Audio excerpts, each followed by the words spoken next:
Bom dia, pessoal. Vamos então iniciar a aula. Primeiro eu queria falar que eu coloquei um material lá, não sei se vocês viram lá no Classroom, sobre parte de garantia da qualidade, gestão da qualidade, certo?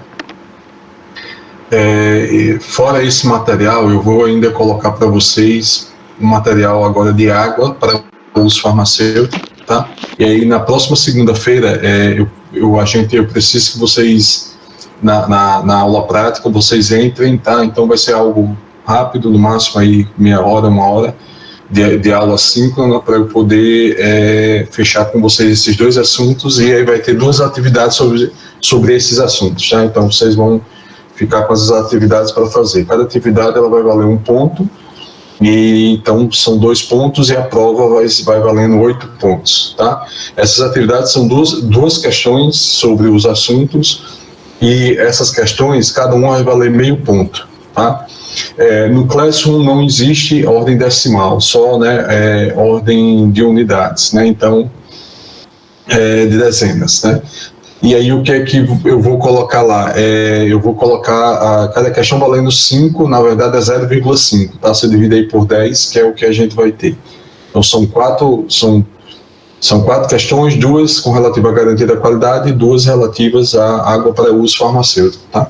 Vocês respondem no Classroom mesmo, tá? Vai ser um Google, um formulário Google, tá? Google formulário, daqueles que vocês preenchem. É uma pergunta, essa pergunta é uma pergunta curta para vocês responderem, não precisa ser resposta longa, e eu vou já falando aqui para vocês, ó. Toda pergunta copiada diretamente da internet, pegar um texto de 3 parágrafos e jogar lá, todas elas são zeradas, tá, pessoal? Então, você responda com as suas palavras, tá? Então, agora a gente já tem até uma ferramenta aqui no Classroom que a gente já consegue ver essa questão de busca de plágio, tá? Por que eu falo isso? Porque semestre passado algumas pessoas responderam assim, tá? Inclusive copiando o RDC e jogando lá, e não respondiam o que eu estava perguntando. Aí uma pessoa com 4 linhas de uma resposta respondeu o que eu estava querendo, tá? Então, preste bem atenção, toda cópia da internet que você vai pegar de um texto, isso vai ser um plágio, aqui você tem que fazer o seu e não colocar referência, tá, pessoal? Isso não é projeto, é uma resposta. Então, prestar atenção nisso. E a resposta é feita lá, vocês fazem lá, e vai ser uma questão aberta, não é uma questão objetiva, tá? É questão aberta. Então, prestar bem atenção nisso, tá? Basta você ler e prestar atenção na aula tranquilamente. Acho que vocês não tem dificuldade. Alguém quer fazer alguma pergunta? Tem alguma dúvida? Nada? Professor, bom dia. Eu vou...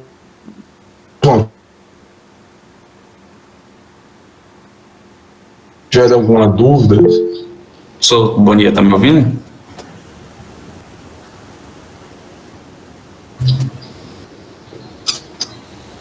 Oi, quem quer falar aí, pessoal? Levanta a mão. Pedro, pode falar, Pedro. O senhor tá me ouvindo? Eu te escuto, Pedro. Tô te escutando agora. Tá Eu me escutando. escutando? Peraí, pessoal. Pode falar. Pode falar, tá ouvindo? Agora sim. É porque eu tinha fechado aqui, aí eu não tava escutando. Pode falar. Bom dia, professor. Bom dia. Cortou um pouquinho para mim. Só a parte que eu não entendi das questões precisam ser referenciadas ou não. Referência é você, é isso que eu estou dizendo, tá? Porque quando você pega isso de um texto fora, você está referenciando exatamente a resposta sua, entendeu? A resposta é sua. É tanto que eu vou colocar lá a resposta curta, não vou colocar a resposta longa. Tá bom, obrigado. pessoal? Então, para evitar a cópia. Tá bom? Ok, obrigado, professor. Tá. Vamos lá, pessoal. Então, eu vou projetar aqui. Como eu falei para vocês, eu não vou estar vendo o bate-papo, né? Então, se alguém quiser fazer alguma pergunta, pode abrir aí o microfone, tá? E aí e fazer, tá, a pergunta, ou pedir para que eu olhe o bate-papo. Aí, na verdade, vou ter que tirar aqui da apresentação, mas aí até agora eu não, da forma que eu estou conseguindo aqui fazer, tá bom? Deixa eu só, antes aqui, Maurício Martins Lima Barros, tá aí? Chegou por aqui, não, né? Não tá aqui, não, beleza. Vamos, depois eu vejo.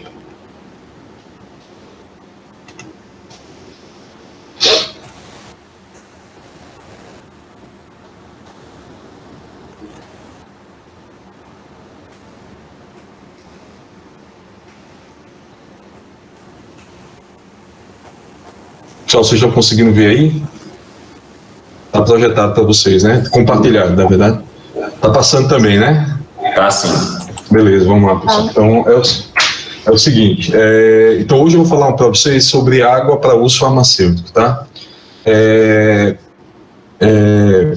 Para mim, pessoal, é um dos temas mais importantes, independente. Eu não estou falando isso só para uso dentro da indústria, porque vocês, claro, eu sei que talvez poucos possam ir para a indústria devido à nossa característica regional, né? E assim, temos indústria, mas não é aqui, então a gente não tem um fluxo, né? Apesar de que, claro, a gente tem alunos, mas a gente não tem um fluxo, mas vocês são farmacêuticos. E quando a gente fala de farmacêutico, eu falo que vocês têm que entender do medicamento, né?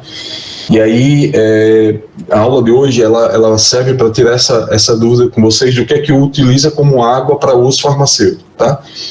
Não sei se bem dúvida, eu acho que vocês já viram, mas só para esclarecer exatamente, porque vocês vão ver que existem águas específicas, que as RD6, as normativas, elas trazem, e é a água da nossa linguagem, tá? Então, quando eu costumo perguntar, né, no início que água a gente deve usar, vocês dizem mais a água obtida do processo do que a água, de fato, que é para ser utilizada. O que é que eu quero diferenciar de água do processo do que a água para ser utilizada? Vocês vão ver que a água para ser utilizada, em uso farmacêutico, eu estou falando para medicamento, lógico, né? De forma específica, a gente vai ter água purificada e água para injetáveis, de uma forma geral, né? E quando eu falo de processo, eu vou ter uma água de osmose reversa, osmolizada, uma água destilada, uma água deionizada, tá? E aí cada uma ela vai ter essa sua função específica. Independente de onde você esteja, é importantíssimo você conhecer isso, tá? Até porque a gente vê a parte de líquidos e tem líquidos que são extemporâneos, né? Então, de preparação extemporânea. E aí essa preparação você normalmente faz em casa com a água. Hoje existe já algumas indústrias que já mandam a sua água purificada, né? Eu não sei se vocês já viram, mas para crianças, sobretudo, você tem um frasco que tem o pó para fazer a suspensão e um outro frasco com a quantidade de água purificada para você adicionar no pó. E isso é interessante porque isso vai estar tudo a ver com o que a gente vai falar hoje aqui, para vocês terem ideia, né, que para mim é o ideal, né, quem faz isso normalmente, né, tem um diferencial muito grande, porque você deixar isso na mão do paciente para ele poder utilizar a água, imagina aí o que é que ele vai poder utilizar. Imagina se ele pega uma água que já é uma água que não é de boa qualidade e ferve essa água, tudo bem, ele vai matar bactérias, né? Ele vai matar micro-organismos, mas ele concentra em eletrólitos, ou seja, em sais que possam estar ali. E aí você joga isso no medicamento, isso pode inviabilizar o medicamento, tá? Então isso pode degradar, né? Então a estabilidade dele pode estar comprometida. Então a gente vai conversar um pouquinho sobre isso aqui, tá certo? Então, quando a gente fala das aplicações dessa água, a gente tem desde a síntese de fármacos, de laboratórios de ensaio diagnóstico, controle de qualidade, sobretudo, né? E aí a gente chega aqui em dois pontos importantes para a gente, quando a gente fala do medicamento. Um é o desenvolvimento e produção de medicamentos, né? E limpeza de utensílios, equipamentos e sistemas. Então, esses dois, para a produção de medicamento, eles são muito importantes, né? Então, aqui, claro, ele vai entrar, se for um líquido, com certeza, mas mesmo se for sólido. Então, vocês vão ver no semestre que vem com a professora Joyce, que na produção de comprimidos, vocês já viram, acho que vocês já viram isso lá em farmacotécnica, que é a produção de granulado, e aí você usa um líquido para molhar aquele granulado, para poder você obter granulado. Aquele líquido, ele tem que ser uma água de qualidade para uso farmacêutico na produção de medicamentos, tá? Então isso aqui entra na produção ou manipulação, tá, pessoal? O que eu for falar aqui, na verdade, nem se aplica só à produção industrial, mas se aplica também à preparação de uma farmácia magistral, tá? A qualidade da água também que ela tem que ter. Limpeza de utensílios, equipamentos e sistemas, isso é muito rígido, porque uma vez que você tem uma água de excelente qualidade de pureza, Você não pode fazer, por exemplo, a limpeza de utensílio com água de qualidade inferior, tá? Isso a gente vê na última parte da disciplina, que é lá em estéreis, tá bom? Então, as funções para o uso farmacêutico a gente vai usar para solubilizar, para dissolver, para emulsionar e para suspender, tá certo? Então, isso como fase externa, né? Na emulsão, óleo, água, e na suspensão também aqui, quando a fase externa é água, tá? Então, o Priester, que é um livro muito importante da área da tecnologia farmacêutica, são 3 volumes. Eu nem mostrei isso para vocês, depois eu aproveito e depois vou mostrar os livros. Claro, isso aí eu não estou dizendo que vocês vão usar agora, mas quem tiver interesse em trabalhar com tecnologia farmacêutica, né, e aí é bom ter os livros de referência para a gente, tá? Então o Priester, ele fala, tá, o Priester foi um farmacêutico português muito importante, né, ele disse que a água é o solvente mais utilizado na farmácia. Aqui eu pus indústria farmacêutica só para vocês focarem, né, porque além de dissolver inúmeras substâncias, é um dos constituintes normais dos tecidos e não exerce qualquer atividade fisiológica, tá? Claro que isso em usos normais, né? Porém, a água, pessoal, ela vai representar... Oi? Desculpa interromper. No slide anterior, o senhor poderia só me relembrar qual a diferença entre absorver e adsorver? Então, absorver e adsorver. O absorver, ele consegue, de uma certa forma, penetrar aonde ele vai fazer a dissolução, tá certo? O adsorver não, ele é superficial. Absorver nunca vai, por exemplo, digamos que ele é formado por poros, tá? O absorver, ele consegue entrar nesses poros, entrar em contato com o fármaco e conseguir dissolver esses fármacos, tá? Dissolver, entenda, né, na questão da dissolução. O adsorver não. A adsorção, ela é superficial sempre, tá? Então, quando a gente fala de água dissolvida, não é uma água que está dentro, que entrou, que está participando, seja daquela molécula, seja de um agregado, de que forma for, tá? Então, a dissolver é superficial e a absorver ele consegue entrar nessa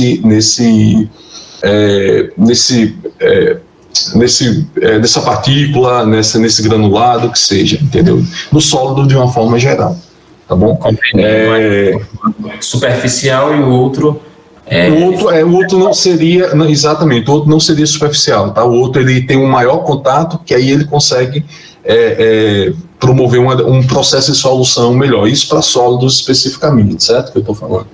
Já dissolver, isso aqui é superficial, tá? Então ele está só na superfície, ele não está ligado, ele não consegue entrar num contato mais importante, tá? Isso vai depender, claro, das características da partícula, né? Entendeu? Por isso que quando a gente suspende, a gente tem uma água que não consegue entrar em contato, né, direito, e aí a gente coloca agente molhante para que melhorar essa dispersão, entendeu? Então, guarda aí a absorção como algo superficial, tá? Ligado a essa partícula de modo superficial. Bom? Obrigado. Então, quando a gente fala da água, ela apesar de tudo isso que a gente falou antes, que é importante para a gente, ela tem um inconveniente, que é justamente a questão dos contaminantes e substâncias indesejáveis, né? Aí que podem alterar a pureza e a eficácia de um produto farmacêutico.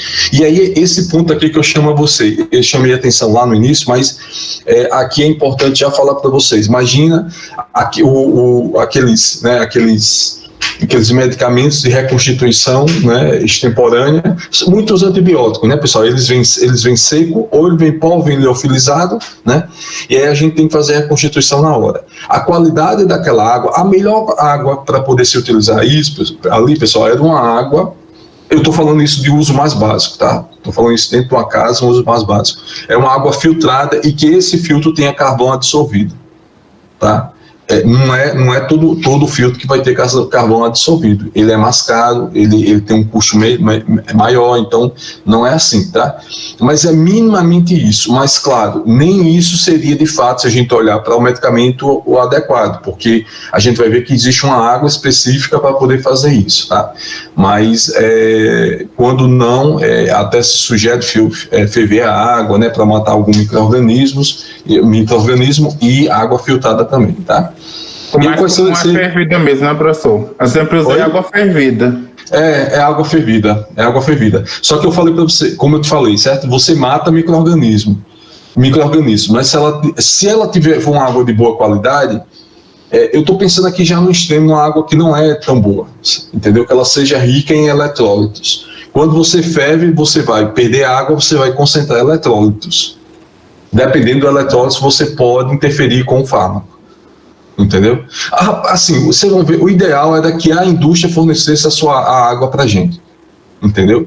Mas assim, eu só conheço uma, eu não vou nem falar aqui não, para a gente não tá entrando, né, na questão de marca aí, eu só conheço um que ele fornece, tanto que a caixa dele é até maior, mas ele fornece o frasco com pó para suspensão e ele fornece a água purificada vindo da indústria, para você fazer ali a reconstituição extemporânea e fazer a administração. Entendeu? Eu acho que isso é o ideal. Quais são os principais contaminantes? Os químicos, inorgânicos e orgânicos, os físicos, aí toda a partícula e o microbiológico. Pode falar, pessoal. Pode falar. Então, quando, por exemplo, a indústria não fornece essa água purificada, o paciente, no caso, utiliza o que? Água fervida, né? Água fervida.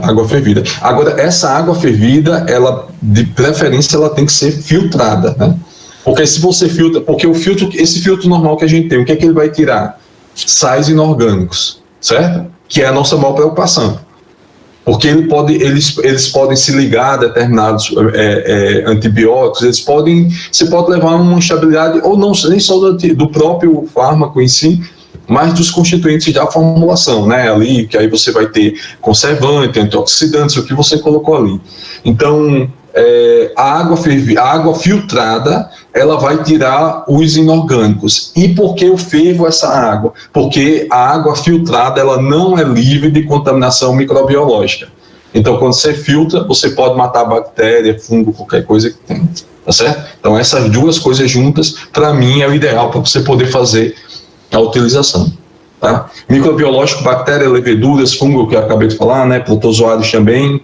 Então, tudo, e vírus, né, também pode estar presente, tá?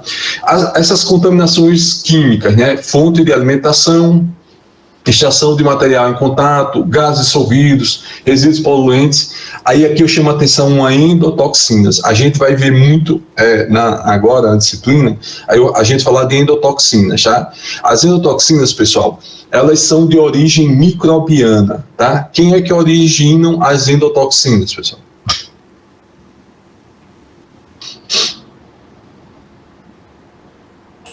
Para os seres humanos e animais, através dos seus... Não, a endotoxina ela vai ter uma fonte específica.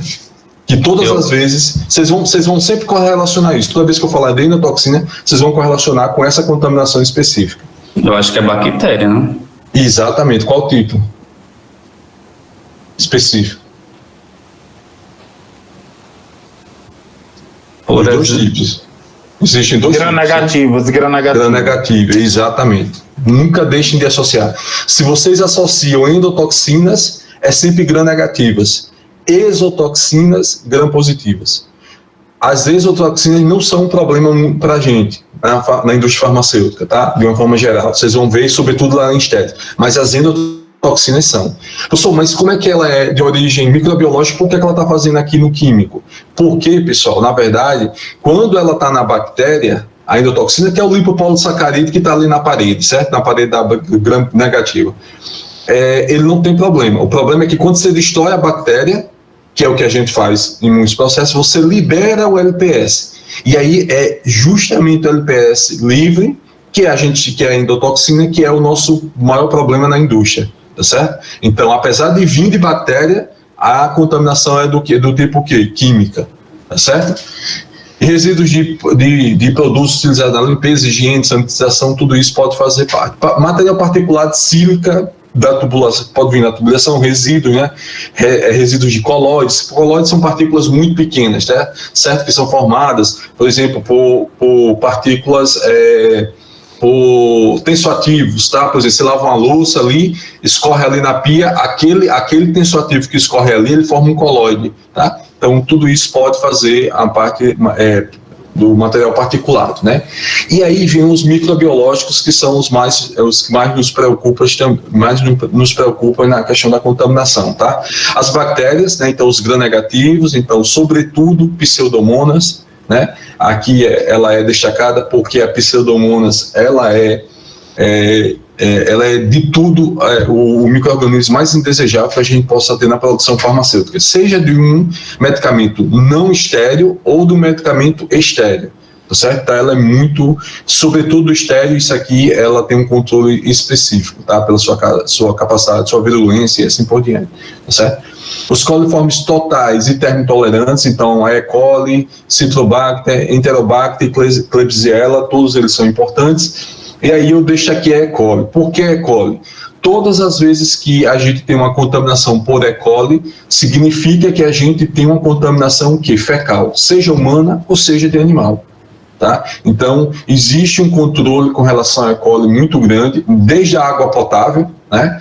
E esse controle está justamente relacionado com isso, tá? Sobretudo para a questão de fazer, porque ela é um dos termotolerantes, né? Então o crescimento dela é diferenciado, né, em temperatura, né? Então ela tem características específicas, então isso, e até no diferencial, né? E vocês veem isso na micro lá com a professora Andréa, né? A E. coli ela tem essas características. Enterovírus, né? E cistos e oxígenos de Giardia e Cryptosporidium, tá? Cistos, a gente pensa isso aqui menos, e de fato mas é um ponto muito importante, sobretudo para quem está imunossuprimido, né? Então, existe, por exemplo, nos Estados Unidos já existia um surto com relação a cistos, e isso é muito preocupante para aqueles pacientes que estão em condição de imunossupressão, tá? Ou de imunoincompetência, né? Não tem a competência imunológica, né? Então isso se torna um caso grave. Tá? Então tudo isso aqui, de certa forma, é controlado para que a gente possa ter. Mas o que é importante falar para vocês, pessoal, é que a gente sempre pensa, quando a gente fala em bactérias, sobretudo quando vocês vêm lá da microbiologia, é que no meio ambiente, no meio fora laboratório, o micro-organismo ele se comporta da mesma forma. Na verdade, não é, né? Porque no meio do laboratório você pega ali um caldo, né? Você pega um caldo rico, com todas as condições para a bactéria, então a bactéria vai crescer livre, que é o que a gente chama de flutuação livre ou planctônica. Ele cresce ali naquele caldo de boa, não tem nenhum nada que interfira, então ele vai crescer tranquilo. Só que a maioria das colônias que a gente encontra na natureza, elas são formadas na forma de biofilme, tá certo? E que na verdade são o quê? São comunidades bacterianas complexas e diferenciadas que estão aderidas a uma superfície inerte ou biológica e entre si inclusas em uma matriz extracelular de substância proteica, polimétrica. O que significa dizer isso? Eles sabem que se eles se mantêm isolados, como a gente tem a condição de flutuação livre, planctônica, eles não vão conseguir sobreviver às adversidades. O que é que acontece? As bactérias, ela passa primeiro pelo processo de fixação, se fixam numa superfície, colonizam essa superfície, começam a se dividir, e aí cada vez mais a gente vai ter o crescimento, né, desse biofilme ali, protegido pela matriz extracelular. Pessoal, uma vez formou isso, qual é a grande preocupação na indústria? É essa formação nos filtros que a gente vai ver que são os filtros de purificação. Se formou por exemplo, num cartucho de filtração, que o cartucho nada mais é do que não é peneira, né, pessoal? Agora fugiu o nome mais técnico, não está vindo, mas pensa no filtro que ele vai conseguir barrar, né? Ele vai fazer essa limpeza, e se a gente tiver crescimentos ali, não tem mais como a gente tirar o biofilme, só trocando o cartucho, que é caro, tá? Então, por isso que há um controle muito grande na indústria para que a gente possa ter isso. Quem faz esse controle somos nós, os farmacêuticos, para a gente evitar esse problema, tá? 99% da atividade microbiana, pessoal, ela ocorre em biofilmes, para vocês terem ideia, tá bom? Então, não ocorre nessa flutuação livre, ok? Professor. Oi. Eu não entendi direito não a diferença. Eu acho que eu acabei me embolando aqui. O senhor disse que no biofilme eles acabam se mantendo isolados da flutuação livre e acabam não sobrevivendo a isso? Não. O biofilme, é a forma deles sobreviverem de forma melhor, entendeu? Eles se juntam Eles formam essa colônia tudo juntos. Com isso aqui, não sei se dá para vocês verem, mas isso é como se fosse a matriz extracelular polimérica. Eles se juntam, eles se tornam, se multiplicam e começam a criar uma substância polimérica que impede, por exemplo, a entrada de qualquer que seja o sanitizante. O que é sanitizante? Professor, eu posso usar cloro, pode usar de morrer, não vai matar.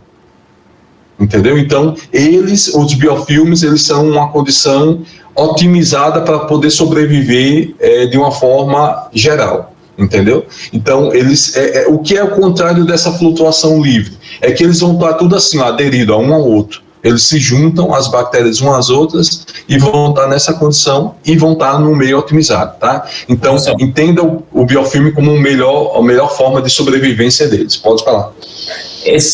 A formação desses biofilmes não são nos filtros, não, que filtra a água, ou isso é na célula dentro do ser humano? Não, nos filtros que filtra a água. E essa membrana? O ser humano pode formar biofilme, por exemplo, em catéter, tá? Precisa ser um local que ele consiga se fixar. Há pessoas que ficam muito tempo, quem faz até quimio ou qualquer que seja outro tempo, que precisa de internação e fica com catéteres, é muito comum formar no catéter o biofilme. Então, essas bactérias encontram essa membrana para poder se instalar, se não é no ser humano? Oi? Onde é que eles encontram essa membrana? Eles produzem essa matriz extracelular, eles mesmos produzem. Bactéria esperta. Hã? Bactériazinha esperta. Mas aí, né, para sobreviver, e outra coisa, não mata, viu? Não mata, não adianta. Não tem nada que consiga fazer. Onde cria biofilme, a gente sabe que está perdido a guerra. Né? Eu não sei se vocês já viram, mas eu acho que até a André trabalha com tentativa de matar biofilmes. Tá? É pesquisa tentando matar biofilmes, entendeu? Porque se você consegue destruir um biofilme, aí você tem uma possibilidade muito melhor, entendeu? Para poder fazer isso. Sim, e outra coisa, aqui você consegue sobreviver bactérias das mais variadas possíveis, entendeu? Inclusive pseudomonas. Tá? Então, entenderam, né? Então, o que a gente vê normalmente na natureza são esses biofilmes. Pode falar. Então, a flutuação é quando elas não se juntam, não é isso? Não se juntam, isso. Entenda, planctônicas, eu não sei se vocês conseguem enxergar isso, mas planctônica vem de plâncton, que é o que tem no mar, que é aqueles micro-organismos que ficam, eles ficam dispersos na água, tá? Eles não se juntam, não tem, entenda essa flutuação livre plâncton como eles não estão aglomerados, tá certo? E o biofilme, que eles estão aglomerados dessa forma aqui, ó, formando isso aqui, tá? Com essa matriz extracelular aqui, essa substância polimérica. Pessoal, isso é muito sério quando você tem isso envolvido, sobretudo dentro do hospital, tá? Se você pega um biofilme juntando com a bactéria resistente, aí pessoal, aí é quase difícil. Aí o negócio tratar vai ser bem difícil, entendeu? Quando você tem essa condição. Então, fixe aí que é o biofilme, não a forma planctônica, tá bom? Professor. Pessoal, oi? Pode falar. Quando o senhor falou quando a bactéria passa pela fixação e que ela acaba se colonizando na superfície, você estava mencionando sobre o biofilme? Peraí, eu não estou entendendo. Fala um pouquinho mais alto, porque eu tô... Deixa eu ver se eu... Pera. Agora sim, agora eu estou... Tá me ouvindo melhor? Agora eu consigo. Quando o senhor falou que tem quando a bactéria ela passa pela fixação e ela acaba se colonizando na superfície, você estava mencionando a biofilme, é isso? Isso, biofilme, exato. É formação de biofilme. Só, a condição de fixar na superfície é biofilme. A outra é a planctônica, né? A livre, a flutuação, tá? Como se você estivesse boiando ali dentro do caldo, entendeu? Essa é a planctônica. Certo. Professor, poderia te pedir para você falar só um pouquinho mais devagar, por favor? Fala. Eu já ia falar isso para vocês, eu acho que a aula passada eu falei muito rápido, né? Eu falo, pessoal, porque às vezes eu falo muito e aí eu fico, para não perder o raciocínio, mas eu vou tentar falar um pouco mais devagar, tá certo? Mais pausado para fazer isso. E a aula passada eu queria terminar até as 8h10, né? Para vocês, porque na verdade não podia nem ter aula até depois das 8h10, mas aí, enfim, né? Para não perder a aula, porque a gente tá com. Falei muito rápido, mas eu vou tentar falar um pouco mais devagar. Bom, então, os tipos de águas que a gente tem. Então, vocês entenderam aqui, até biofilme, né, a questão, então, são essas as águas que, a partir de agora, a gente começa a focar, e são os que estão tanto na RDC, quanto as que estão na farmacopeia, tá? Então, a gente tem água potável, que é a água que vocês conhecem, que é a água que chega aí na casa de vocês, né, nas nossas casas, água purificada, AP, água para injetáveis, que é a API, e a água ultra purificada, que é a UP, tá certo? As importantes para a gente na produção de medicamentos, vocês vão ver que é a água purificada e a água para injetáveis, tá? Então essas duas aqui são as mais importantes, tá certo? Essas especificações de qualidade, pessoal, a farmacopeia estabelece que esses requisitos, né, vão depender da finalidade de emprego, e a escolha do sistema de purificação ele deve atender ao grau de pureza estabelecido. Traduzindo, o que é que ele quer dizer? Se você vai precisar, por exemplo, produzir um medicamento não estéril, você tem que usar água purificada. Se você vai usar uma água para preparação do medicamento estéril, você vai usar uma água para injetáveis, tá certo? Então, a AP, desde já vocês entendam, que é a água para não estéreis e para medicamentos não estéreis, e a API vai ser uma água para medicamentos estéreis. Qual vai ser a diferença? Vai ser justamente o método que eu posso utilizar para uma e para outra, tá certo? Que aí é que vocês vão começar a fazer a diferença, tá? Então, uma vez que vocês necessitarem falar de uma água para uso para injetáveis, você não vai dizer, não, a água para uso para injetáveis é a água destilada, tá? A água destilada é a água obtida daquele processo, né, de destilação. Mas o que vocês precisam saber é que é uma água para injetáveis, tá certo? Então, quem vai determinar isso e qual vai ser, somos nós, farmacêuticos, o que a gente vai utilizar. E meu objetivo aqui é isso, mostrar para vocês os tipos de água e quais são as técnicas que vocês podem utilizar, tá certo? Que é permitido para utilizar. Professor. Oi. Então, essa água para injetáveis, ela é feita assim, a partir de que processo? A água para injetar, é isso que eu vou falar. Ela, na verdade, ela vai ser feita a partir da água, o processo de escolha é a água destilada, tá? Então, a água destilada a água destilada vai ser o melhor processo, pessoal. Aí vocês vão dizer, professor, quer dizer que aquela água que eu pego lá no laboratório, que tem lá no laboratório, lá na Univasso, é a melhor água?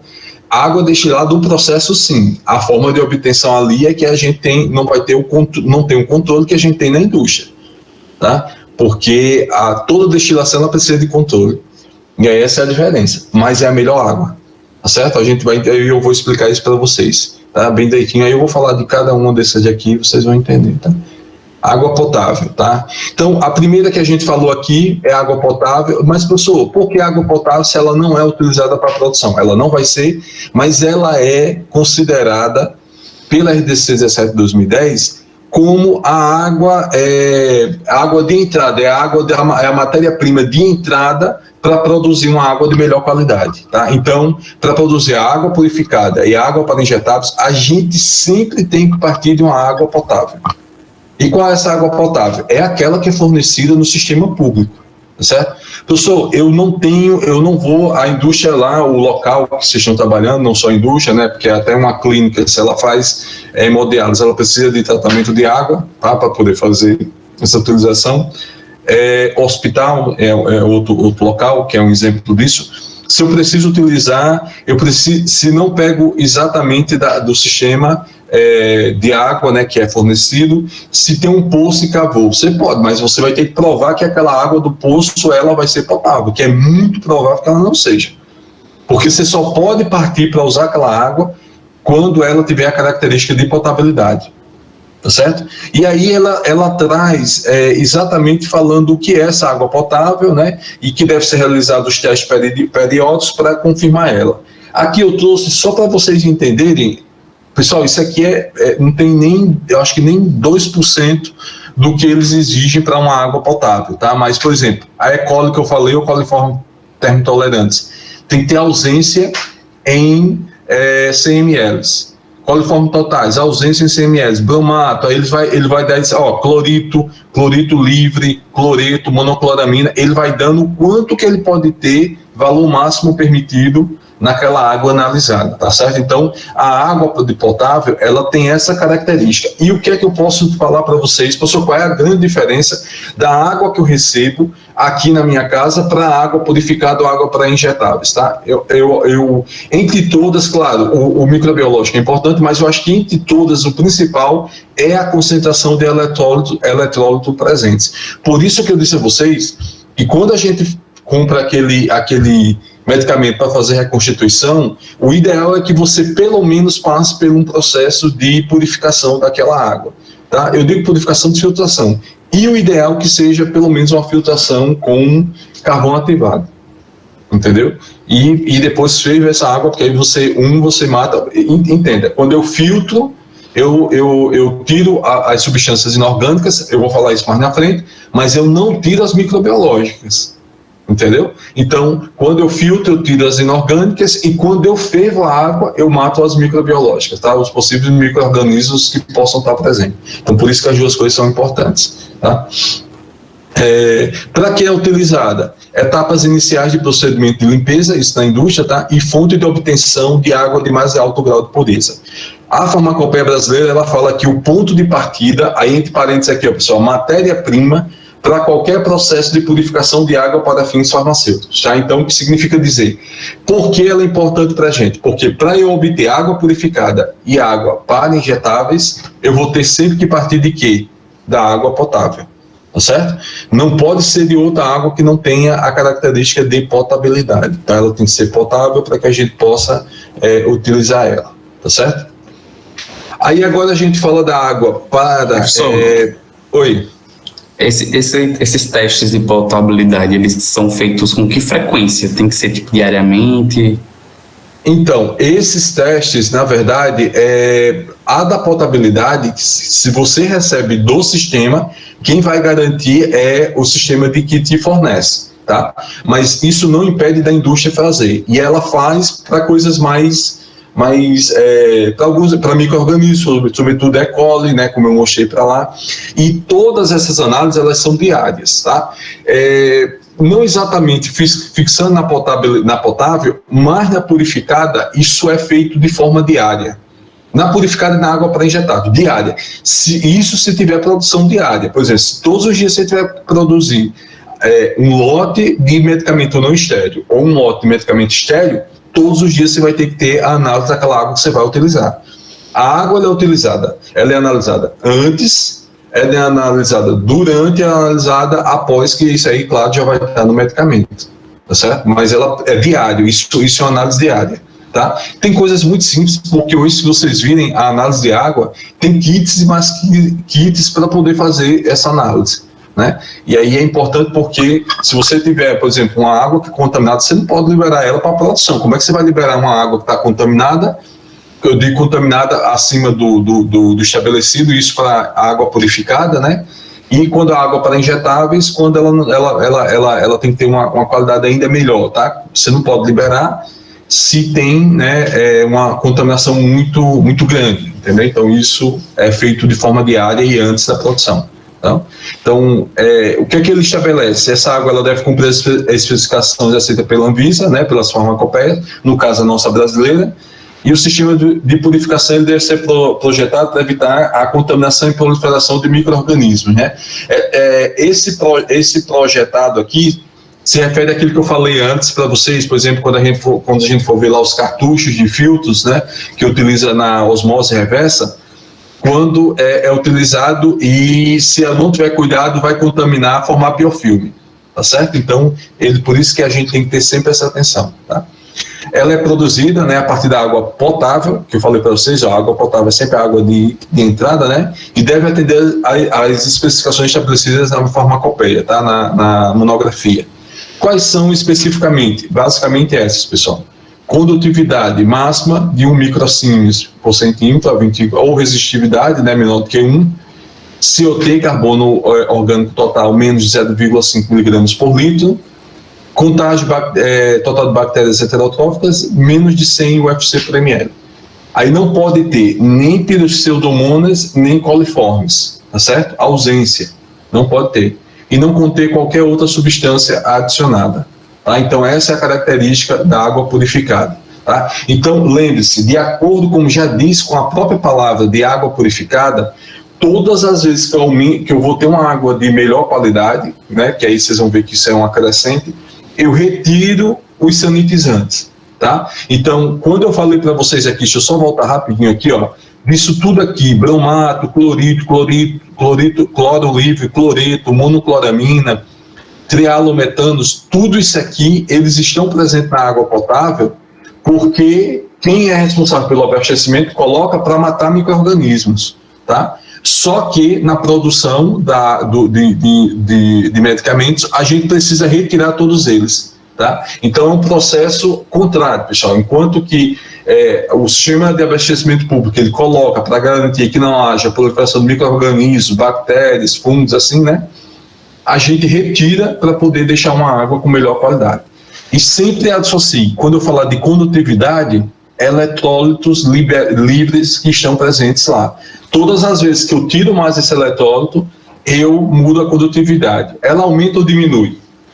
Vamos lá, agora uma boa pergunta para vocês poderem entender.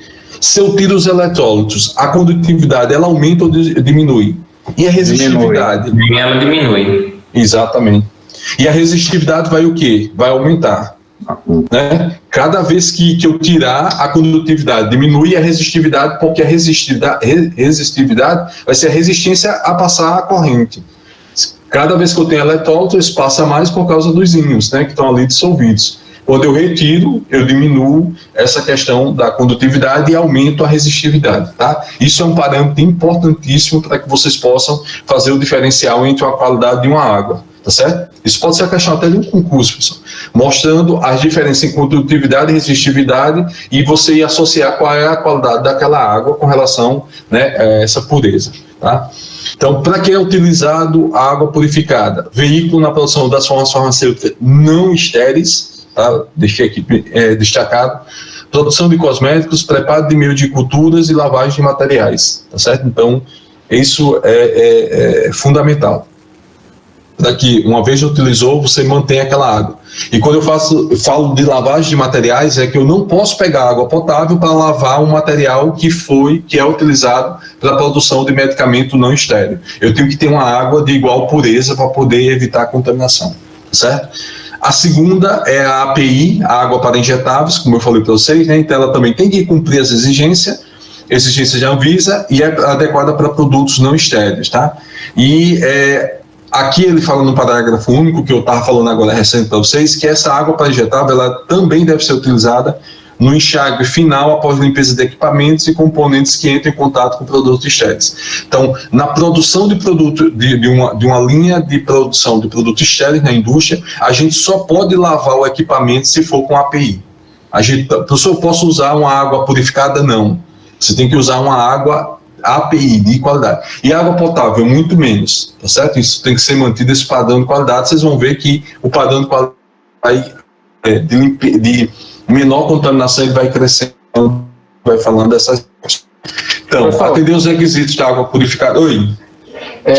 Nessa lavagem, você pode fazer como a gente normalmente faz nos laboratórios, você lava primeiro com água menos purificada e o último enxágue só com a purificada. Então, só que nessa... a água de alta qualidade. Você não pode lavar primeiro com uma e depois... Por quê? Porque você não sabe se o resíduo que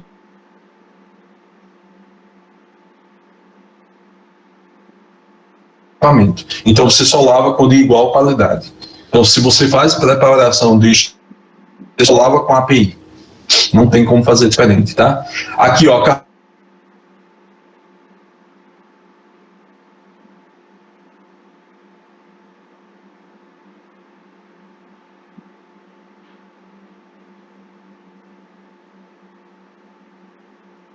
na terceira unidade, tá? Eu vou explicar para vocês o que significa isso direitinho, tá? E a ausência de pseudomonas e coliformes fecais. Professor, por toxinas entrou aqui em API e endotoxinas não está em água purificadas, tá? Em água purificada. Por quê, pessoal? A endotoxina, ela tem um problema específico para a gente na indústria farmacêutica, que em contaminando, por exemplo, um medicamento injetável, né, um medicamento estéril, né, sobretudo de aplicação endovenosa, ela o que a gente chama, ela é considerada de pirogênica, ela eleva a temperatura corporal pela contaminação pelo nível de endotoxinas, tá? Mas não se preocupe com isso agora não, que eu vou falar isso lá na frente, tá bom? Então essas são as qualidades da água para injetáveis. Para que ela é utilizada? De produção de pequeno e grande volume, fabricação de princípio ativo de uso parenteral, tudo que for de uso parenteral, né? Produtos estéreis, como eu falei para vocês, e limpeza e preparação de processos e equipamentos, né, de farmacêuticos parenterais, as estéreis, tá? Então, tudo que for estéril vai utilizar a API, tá? E agora eu tenho uma pergunta a fazer para vocês. Presta bem atenção aqui numa coisa. Contagem total de bactérias heterotróficas, menos de 10 UF6 por 100 ml, né? Tá vendo aqui, tá certo? E aqui ele fala de contagem total de bactérias menos de 100 UFC por ml. Então, na verdade,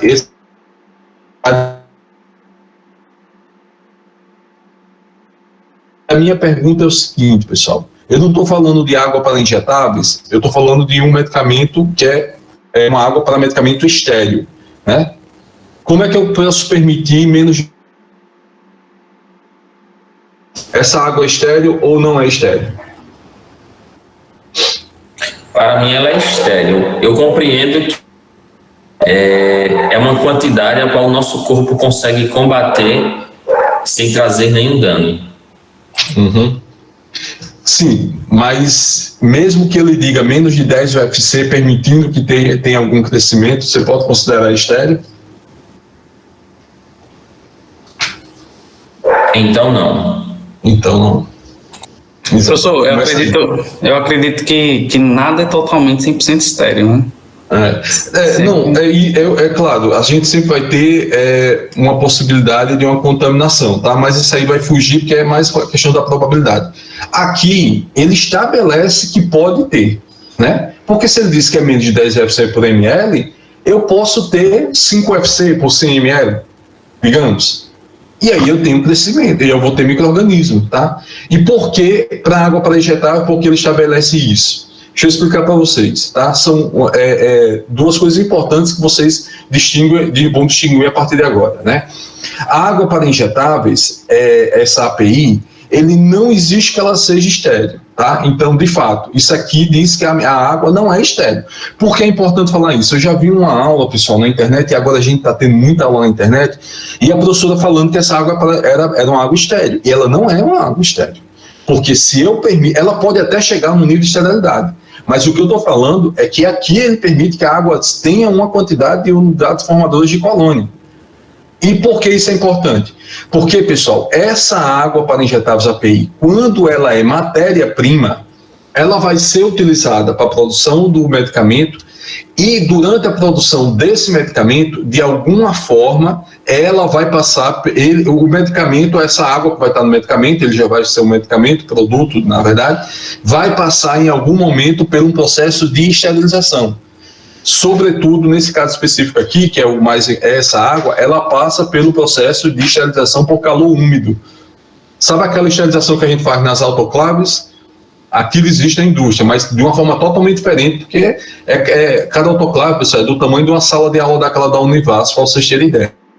Vai esterilizar, tá certo? Que é o que acontece aqui na farmácia, né? Que é uma indústria de estéril que a gente tem aqui em Barbalha.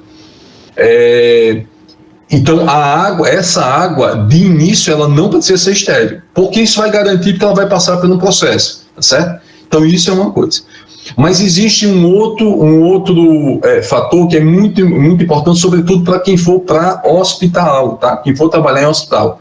Existe uma água que é fornecida, que eles chamam API estéril.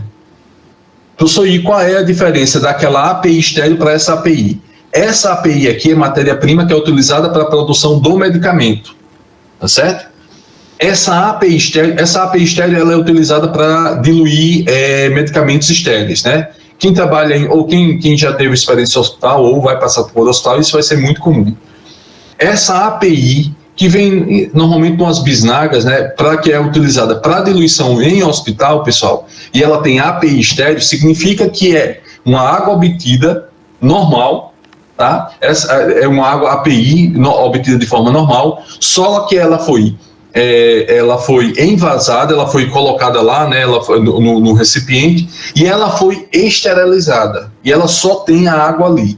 Só que o quê? Na hora que eu esterilizo, que ela sai, ela deixa de ser aquela matéria-prima que eu tenho e passa para ser um produto, porque o hospital, o ambiente, qualquer que use, ele compra a água para injetáveis estériles.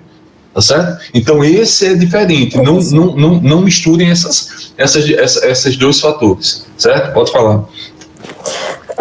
Era isso que eu ia perguntar ao senhor, se essas águas que são disponíveis para ambiente hospitalar são estéreis, porque lá no hospital a gente tem a bisnaguinha de 10 ml e tem um frasco do tipo soro de 500 ml.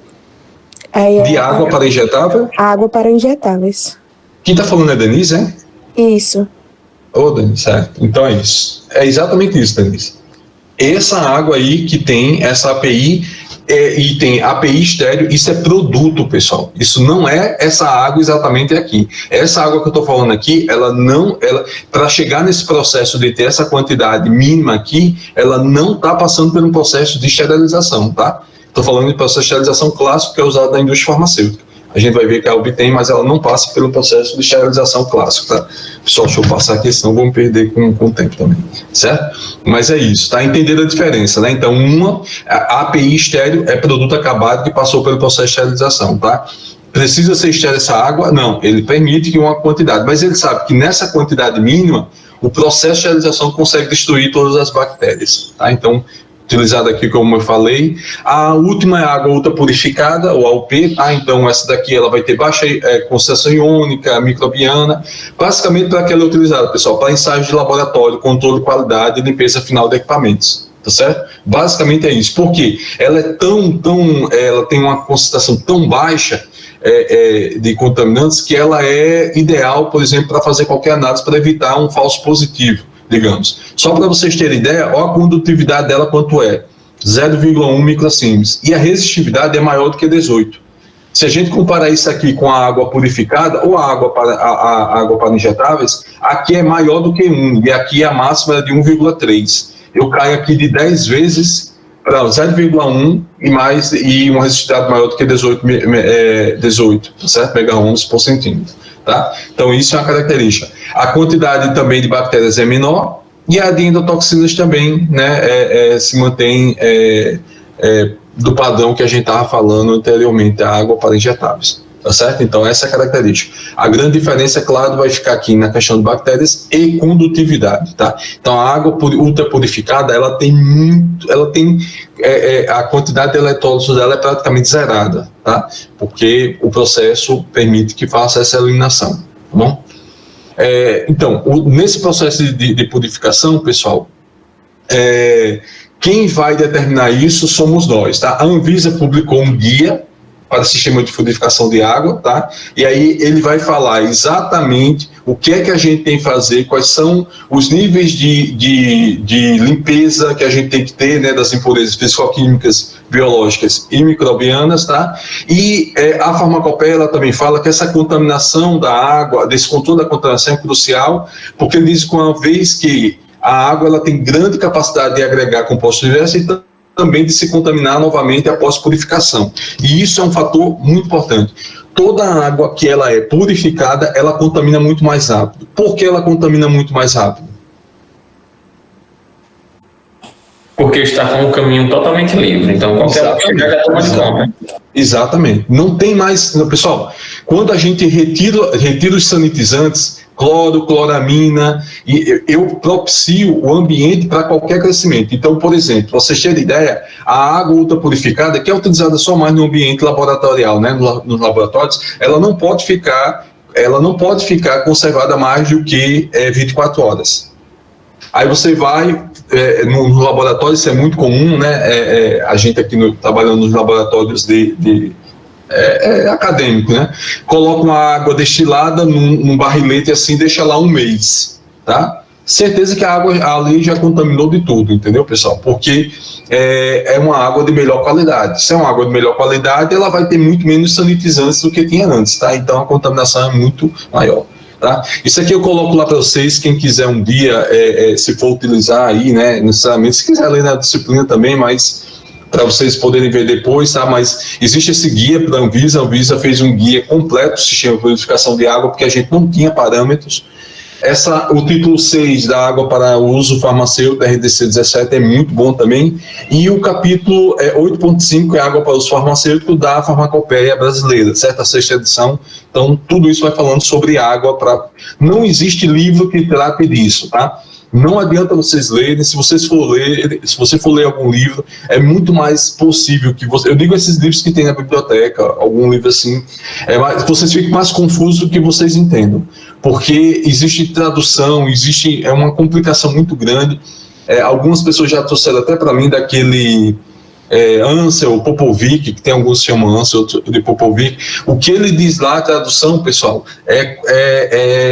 eu não sei se a tradução não foi feita de forma adequada, mas parece que contradiz o que a gente diz aqui, entendeu? Então, cuidado com o livro, tá? Eu prefiro que quando a gente busca, sobretudo a farmacopeia, que aí a gente tem mais segurança, né, para poder falar, tá? A especificação para esse sistema, então a gente tem a questão da compatibilidade, sobretudo a questão de temperatura, né? Por exemplo, a água destilada que vai ter altas temperaturas e a osmose reversa que vai ter pressão, vocês vão ver isso.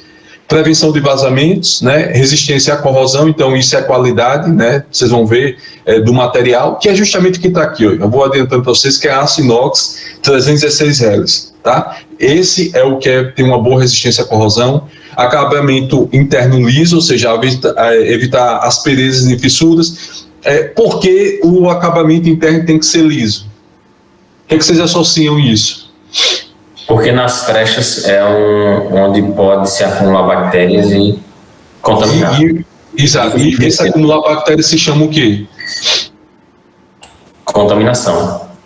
Não? Sim, mas tem um nome específico, eu falei antes. Vocês têm que fixar nesse nome, pessoal. Formação de colônia? E sim, como é que dá o nome, essa formação de colônia que eu falei? Biofilme. Biofilme, isso, exatamente. Associe sempre isso. Então, esse acabamento liso interno, pessoal, ele evita a formação de biofilme, tá? De bactéria fixar e conseguir se colonizar. Soldagem, questão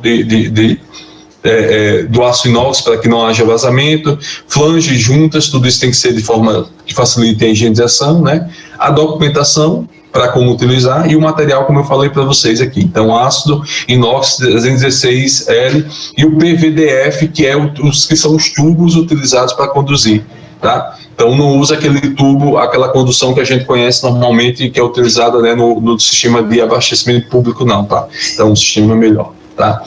Quais são os fatores que vão estar relacionados com a obtenção dessa água para aplicação farmacêutica?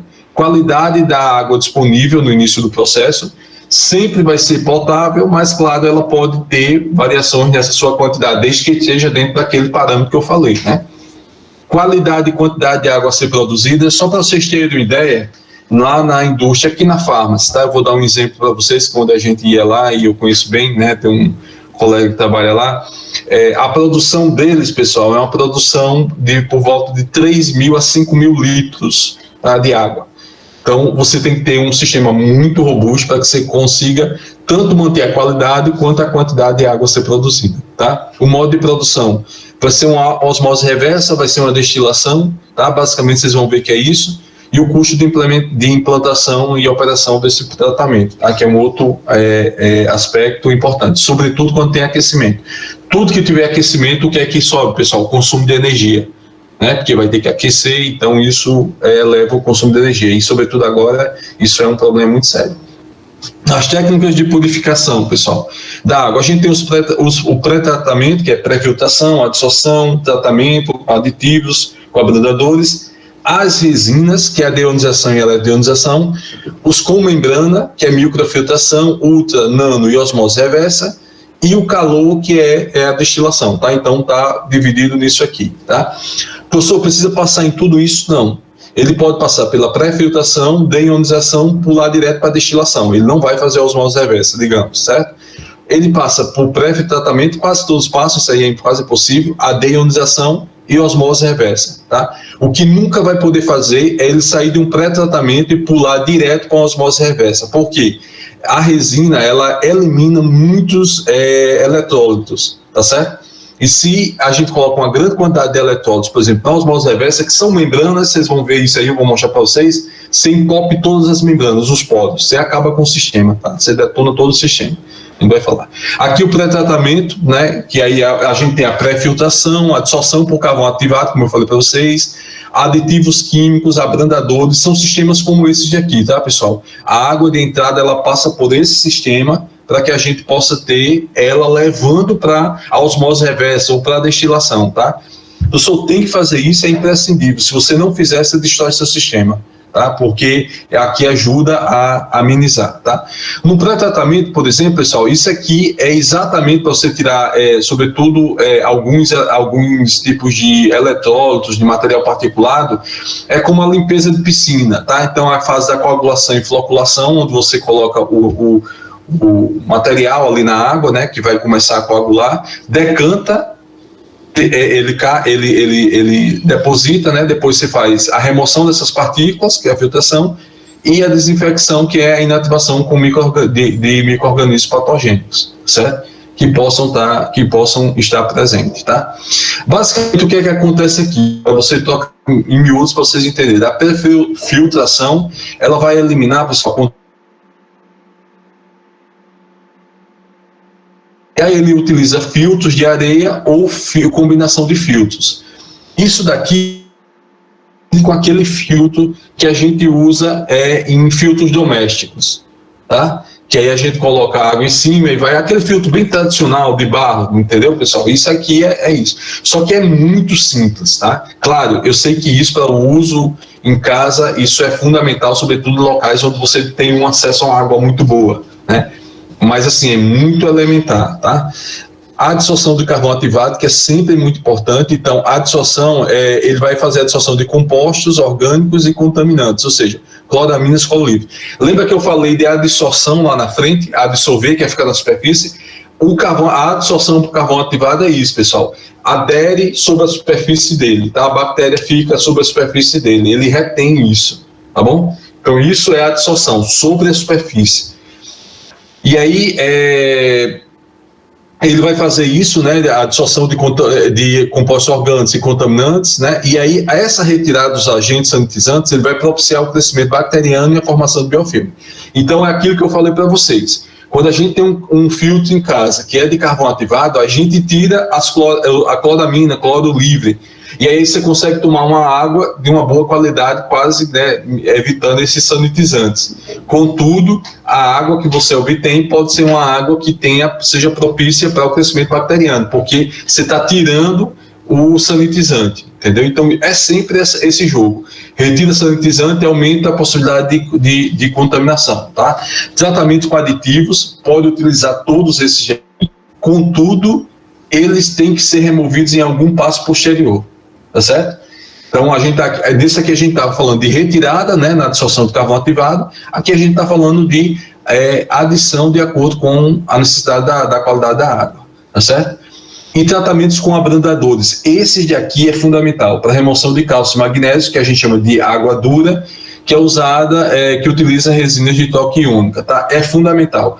Por exemplo, nunca a gente vai conseguir colocar uma água dura diretamente com osmose reversa. Se fizer isso, o cálcio e o magnésio ele encrosta todinho, pessoal, no filtro da osmose reversa, tá? É interessante, eu lembro, pessoal, que eu vi, existe uma região do sul da Espanha, que é a Andaluzia, e lá é uma região muito, de muita pedra, de muito serra, sabe, assim, eles faziam gravavam lá até aqueles filmes de faroeste, sabe, antigo, assim, porque tem muito aquele aspecto.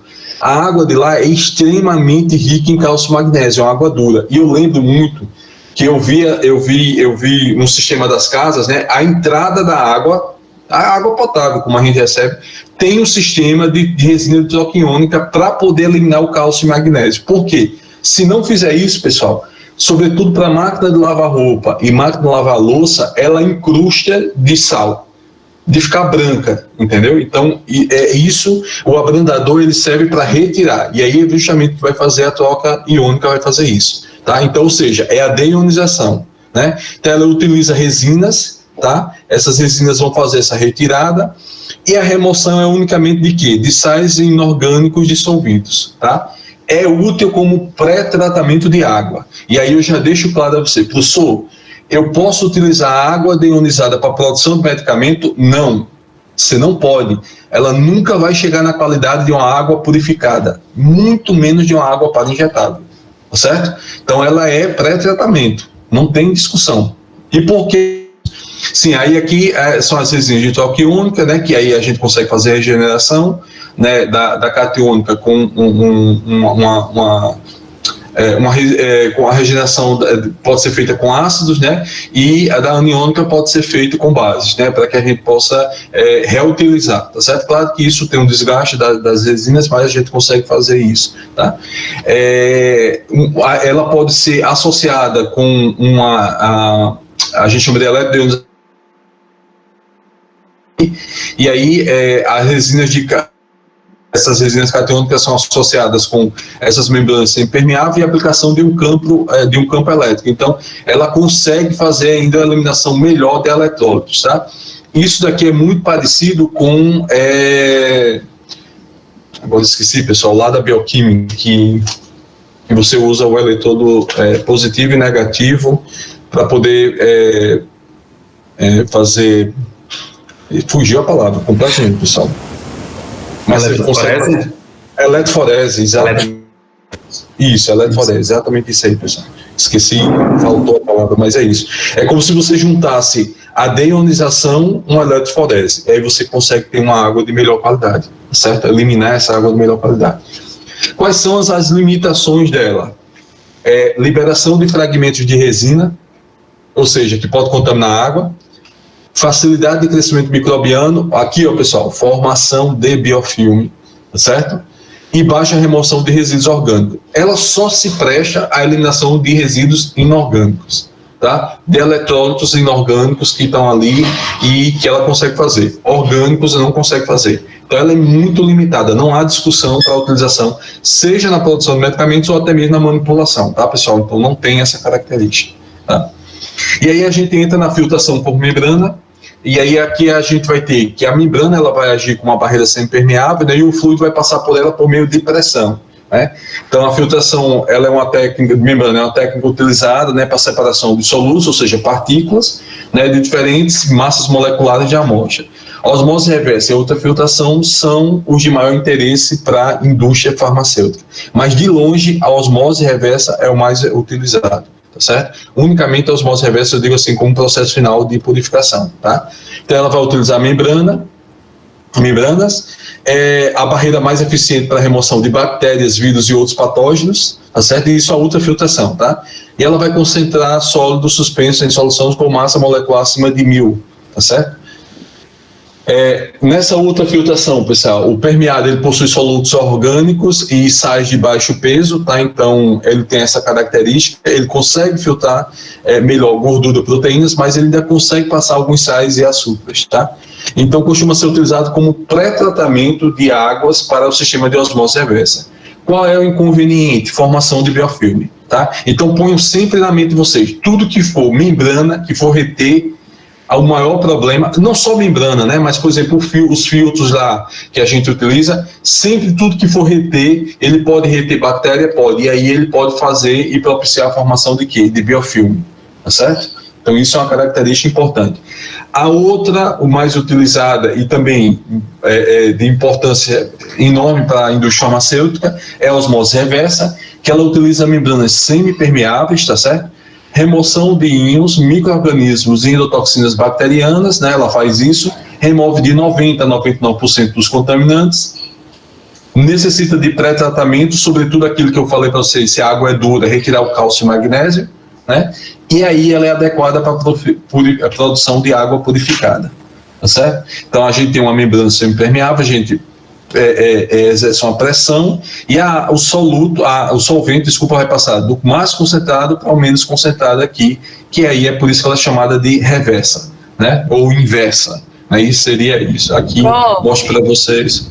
Oi. O senhor voltou a correr. Diminui um pouquinho. Desculpa.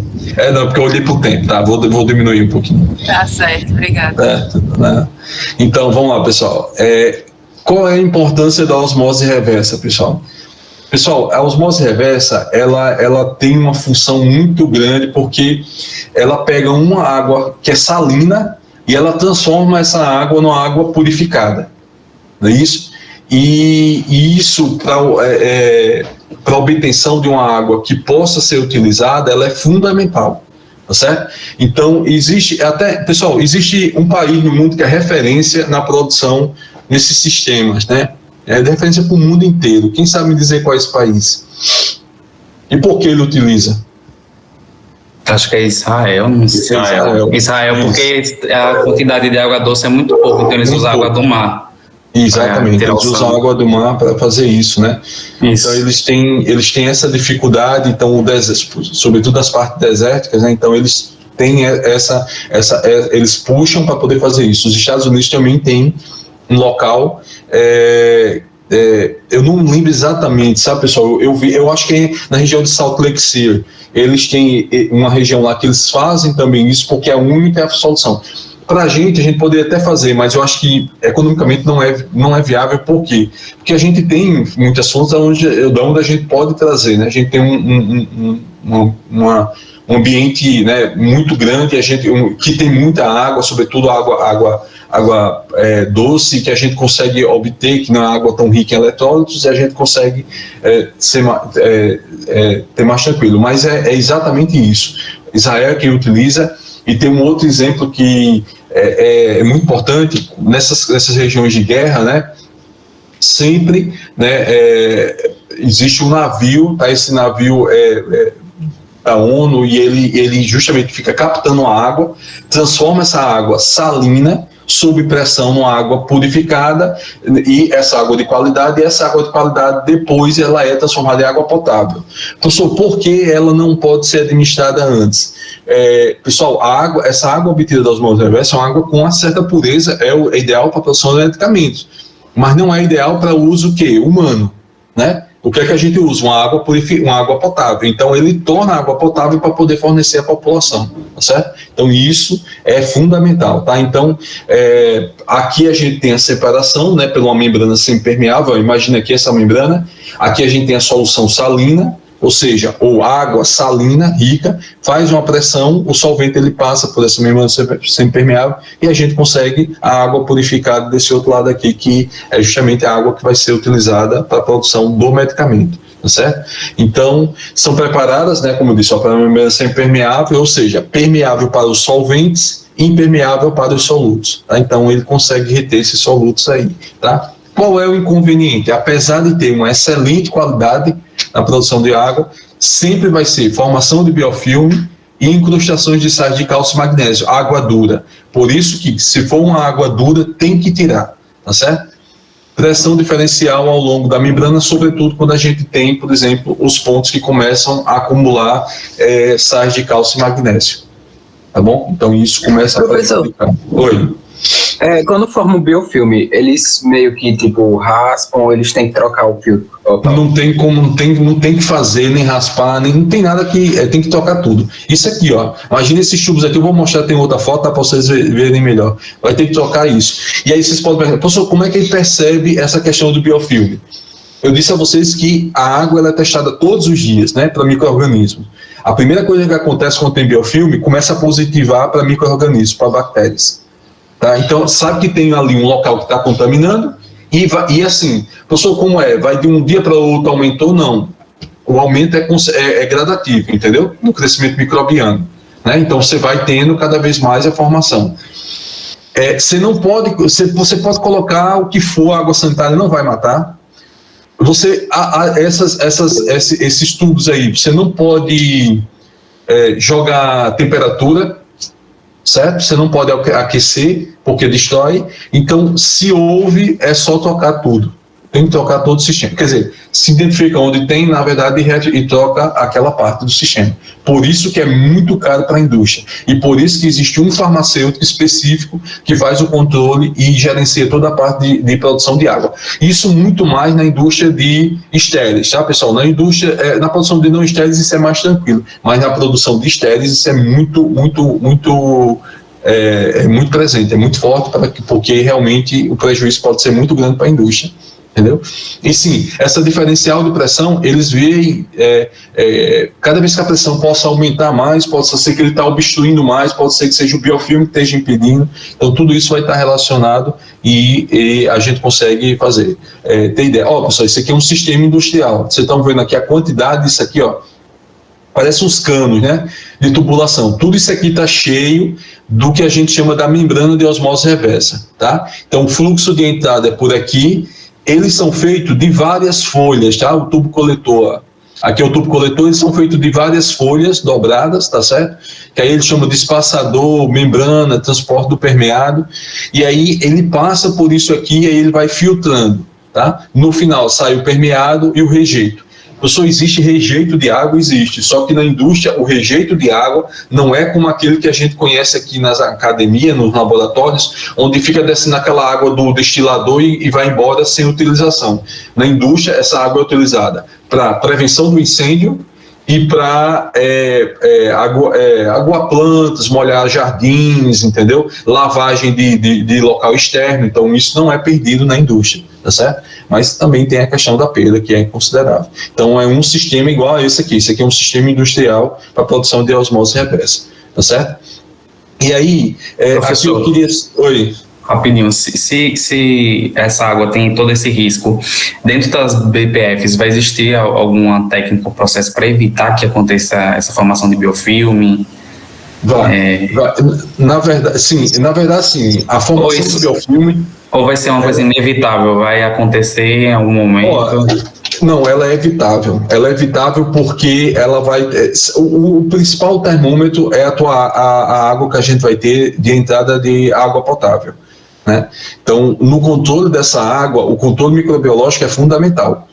Porque eu posso ter uma água com baixíssima concentração, né, na água potável de contaminantes microbiológicos, mais dentro do permitido, ou eu posso ter um pouco mais alto, mas dentro do permitido, tá? Então, sempre a água de entrada, ela sempre é uma água muito bem vigiada, porque se ela aumentar, ela aumenta a possibilidade daqui. Mas assim, dizer que é evitável completamente, não é. Né? Então, existe as formas de poder trabalhar, na verdade são os pontos de controle, de análise que eles vão ajudar a diminuir a possibilidade de contaminação por biofilme, tá? Mas assim, nunca você vai conseguir garantir isso 100%. Esqueça que realmente trabalhar com micro-organismos, por isso que na indústria, pessoal, vocês precisam ver o laboratório de controle de qualidade microbiológico de uma indústria farmacêutica de estéreis. Top, tem tudo exatamente porque eles precisam estar vigiando com o micro-organismo toda hora, inclusive dessa água que está entrando aqui, tá? Porque se colocar uma água aqui realmente que não tenha uma qualidade, uma excelência melhor, você pode favorecer o crescimento de bactérias aqui, entendeu? Então vai ter isso, tá? Pessoal, queria fazer uma pergunta só para vocês refletirem com relação à questão de tamanho de células, de micro-organismos, para a gente poder passar para o próximo slide, né? Que tamanho tem uma célula em média, pessoal? Que tamanho tem uma bactéria que vocês possam imaginar? Um vírus, por exemplo. Vamos dar o exemplo aí do SARS-CoV-2, que é o coronavírus, né? Que tamanho tem um coronavírus? Que tamanho tem uma célula? Qual é essa relação? O que vocês acham?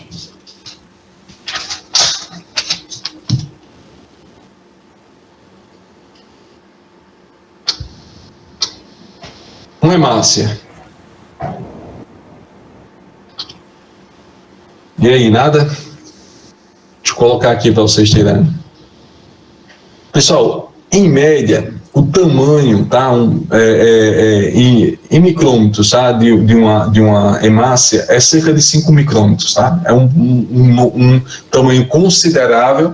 Se eu considero, por exemplo, um vírus, tá? Um vírus, ele tem aqui, ó, eu coloquei aqui todos os vírus, né? Então, de uma certa forma, são eles os que estão mais, mas isso vai variar. Mas, por exemplo, o SARS-CoV-2, ele tem o tamanho médio dele ali varia entre 50 e 80 nanômetros, tá certo? Aqui é 10 nanômetros, tá, do vírus, né, porque aqui está 0,001 micrômetros, tá, mas aí de uma forma geral, mas o SARS-CoV tem isso, tá.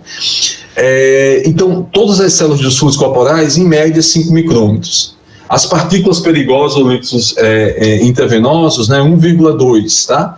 As partículas de ar, 0,8, tá. Todas as partículas do grupo dos coliformes que são removidas, tá certo? Por poros, tá? Em torno de 0,5 que eu utilizo. E todas as bactérias, 0,2 ou 0,22, como anteriormente. E todos os vírus, 0,01. Por que isso é importante? Porque vocês têm duas características que são fundamentais que vocês têm que entender a partir de agora, tá certo? E sempre.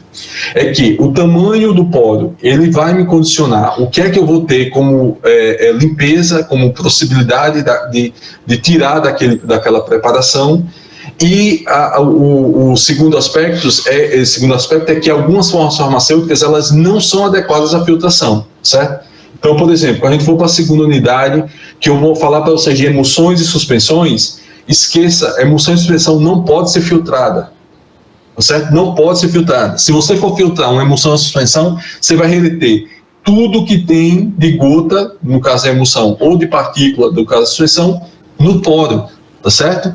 E isso é importante para que vocês possam diferenciar a questão da técnica que a gente pode utilizar, tá? Então, quando eu quero eliminar partículas ou quando eu quero eliminar micro-organismos, eu tenho que agir com tamanhos diferentes de poros, tá? Todas as bactérias eu elimino com 0,22. Então, se você disser, professor, eu fiz uma filtração num filtro no milipode de 0,2, que é isso. Então, você esterilizou a sua preparação, tá? Toda filtração a 0,2, isso eu vou falar, isso vocês vão ver sobretudo na última parte, mas durante o semestre a gente vai falar muito disso. Toda filtração 0,2 é uma filtração esterilizante, tá certo? Quando eu tenho ela maior, sobretudo 0,8, 1,2, eu tenho o que a gente chama de filtração clarificante. E qual é a diferença? Clarificante eu elimino partículas grandes, tiro as partículas grandes daquele processo. Eu vou falar isso também na próxima aula, tá? A esterilizante eu elimino os micro-organismos, tá certo? Podendo chegar até eliminar o vírus, né? Então, por exemplo, se eu quiser filtrar e retirar o SARS-CoV-2, o coronavírus, eu posso utilizar um filtro de 0,01 micrômetro e eu consigo fazer essa eliminação, porque ele vai estar ali ele tem em torno de 0,05, 0,06, se eu não me engano, é o tamanho do SARS-CoV-2, tá? Então, o tamanho de poro é importante para que a gente possa pensar. Aqui eu estou falando na questão da purificação da água, mas isso também pode ser utilizado e levado para a questão da forma farmacêutica. Tá? Então, quando a gente olha para os métodos, pessoal... Oi. Por isso que quando você faz preparar vaio para colocar em HPLC, passa por esse filtrozinho na seringazinha, né? Antes de botar no vaio. Eu não sei qual é exatamente... você trabalha com a Larissa? Não. Isso, com Larissa. Isso, exato. Então, eu não sei qual o que a Larissa utiliza, entendeu? Mas, certamente, a Larissa utiliza no mínimo 0,45, eu acho, né? Não é isso? Eu acho que ela usa no mínimo 0,45. Se eu não me engano, também, eu não tenho certeza, mas eu acho que também tem um 0,22, se eu não me engano. 0,22, ela deve trabalhar nisso aqui. Eu utilizo muito esse daqui. Mas eu não tenho certeza. Eu utilizo esse quando eu não tenho esse. Mas, por exemplo, a gente está no laboratório, precisa fazer uma preparação e precisa filtrar um tampão, entendeu? Eu passo nisso aqui, ele retém todas as bactérias ou qualquer tipo de contaminação. Tá certo? Então, é exatamente para isso. É para clarificar, no caso da Larissa, de você específico, claro, vai tirar, né, se você usar um 0,2, mas você está fazendo uma filtração clarificante, né? E aí, isso é fundamental, sobretudo no HPLC, porque senão você vai detonar a coluna, né? Se você tiver impureza ali, você acaba com a coluna de HPLC, uma coisa que não é barata, é caro, né? Então, vocês fazem essa filtração para poder preservar, né? Osmose reversa, então, entre todas elas aqui mostradas, pessoal, a osmose reversa é a que consegue, em comparação das técnicas, a que consegue tirar aqui metal dissolvido com um tamanho menor, tá? Questão de partícula é ela, tá? Por isso que ela é bastante utilizada. Quando a gente compara aqui, esses aqui são os exemplos. Então, a osmose reversa, ela consegue tirar ácidos não dissociados e sais monovalentes. Até isso ela consegue tirar. Tá? Então, e fora todos esses outros. Isso aqui é microfiltração, ultrafiltração, nanofiltração e osmose reversa, porque está, acho que no nome do inglês está invertido, mas é isso. Então, a osmose reversa é a técnica que usa membranas melhor, e é por isso que ela é utilizada na indústria farmacêutica de escolha. Tá? Saindo da osmose reversa, a gente tem a destilação, que aí esse método de purificação ele vai ser baseado no fenômeno do equilíbrio líquido-vapor. Já está terminando, tá, pessoal? Técnica mais robusta e é processada em temperaturas elevadas. Por que ela é a técnica mais robusta, pessoal? Ela cumpre dois papéis ao mesmo tempo. Primeiro, porque ela faz essa questão do equilíbrio líquido-vapor, né? Para vocês terem ideia, isso aqui é um sistema de destilação industrial. Vocês estão vendo aqui o tamanho dessas duas moças que estão aqui do lado. Olha o tamanho dos sistemas de destilação industrial. E eles são consecutivos, tá, pessoal? E aí o que acontece? Eu consigo fazer um sistema de destilação muito, muito mais controlado do que aquele sistema que a gente tem dentro do laboratório, que a gente utiliza a água do laboratório. Certo? Então isso é fundamental, é totalmente diferente, tá? Por que isso é importante? A endotoxina que eu falei para vocês anteriormente, tá, pessoal? Ela é uma contaminação química, né? Ela não é volátil, mas ela pode ser arrastada pelo vapor se a destilação não é feita de forma ordenada, tá? Controlada. Então, o sistema industrial é completamente diferente do que aquilo que a gente tem normalmente nos laboratórios aqui, tá? De uma forma geral, o laboratório acadêmico, né, nas universidades, é um sistema muito mais robusto, e ele tem uma vantagem muito grande, que é a temperatura elevada. Tudo que nos levar a uma temperatura por volta de 80 graus é uma característica sanitizante, tá? E esse é o principal limitação da osmose reversa. Por quê? Eu não posso passar água a 80 graus na osmose reversa, naqueles filtros, entendeu? Nos cartuchos que eu falei para vocês. Ele não resiste a uma alta temperatura, que assim, poderia resolver o problema do biofilme, né? Poderia, alta temperatura, mas contudo, eu não consigo fazer isso, porque senão eu degrado todo o sistema. Tá certo? Então a destilação ela cumpre muito isso. Então, se eu comparo em termos de qualidade de água, eu vou mostrar, tem uma tabela lá na frente, eu vou mostrar para vocês, mas a destilação ela é superior à osmose reversa na obtenção de uma água de alta qualidade, certo? De pureza. Tá? E aí, quando a gente fala disso, passando das tecnologias, mostrando as tecnologias e passando agora para a RDC, o que é que ela diz? Ela diz que essas tecnologias ela vai ser utilizada de acordo com alguns fatores. Tá? O principal fator para a gente aqui, que eu queria só que vocês guardassem, é a qualidade da água de alimentação e sua variação sazonal, e a sequência exigida de etapa de purificação, tá? Por que eu estou focando nesses dois? A qualidade da água é a água que chega, tá certo? Então, essa água que chega, ela pode ter uma variação sazonal, tá? Vou dar um exemplo clássico que acontece aqui, tá, pessoal? Aqui a gente vê, isso é natural, em alguns períodos aqui, né? Que há uma mudança da água do Rio São Francisco, né? Que período é esse que é essa mudança da água? Período de chuvas. Período de chuvas aonde? Lá em Minas Gerais. Lá em Minas Gerais. Que período é esse dessa chuva? Julho. Que mais? Dezembro. Exatamente. Na verdade, começa ali outubro, novembro, tá? Se vocês observarem, talvez quem é daqui nem dá conta de olhar para isso, né? Mas quem é de fora, eu sou de fora, então a gente observa muito. Se você passa pela ponte, se você passa nos momentos agora, por exemplo, e agora, sobretudo, a água, né, oração bem específica. Quando vai chegando para o final do ano, pessoal, sobretudo novembro, dezembro, janeiro, no Sudeste, sobretudo em Minas, né? O que é que acontece? Vai trazendo toda aquela questão de material particulado. Quando você olha, não é todo ano, tá? Quando chove lá mais, aqui a gente tem, mas todo ano, quando você olha, você pode olhar a cor da água que fica, isso eu estou falando olhando de cima ali da ponte, tá? A água do São Francisco, ela fica amarelada para um barro, ela muda dessa coloração. Isso é o que a gente considera de quê? De sazonalidade. E aí, chuva, você vê que ela influencia, pessoal, a qualidade da água que chega para a gente. Tá? Então, por exemplo, se tem uma indústria que é estabelecida aqui em Petrolina, Juazeiro, sabe que mês de novembro, dezembro, janeiro e ali um pouquinho de fevereiro, são meses onde a gente certamente teria que tratar melhor essa água, ou ter um cuidado melhor com essa água, porque vai ser uma água que vai ter uma quantidade particulada maior. Professor, ela está na especificação de água potável? Tá, mas ela tem isso. Eu acho que até apareceu, não sei se foi o ano passado, se eu não me engano, pessoal.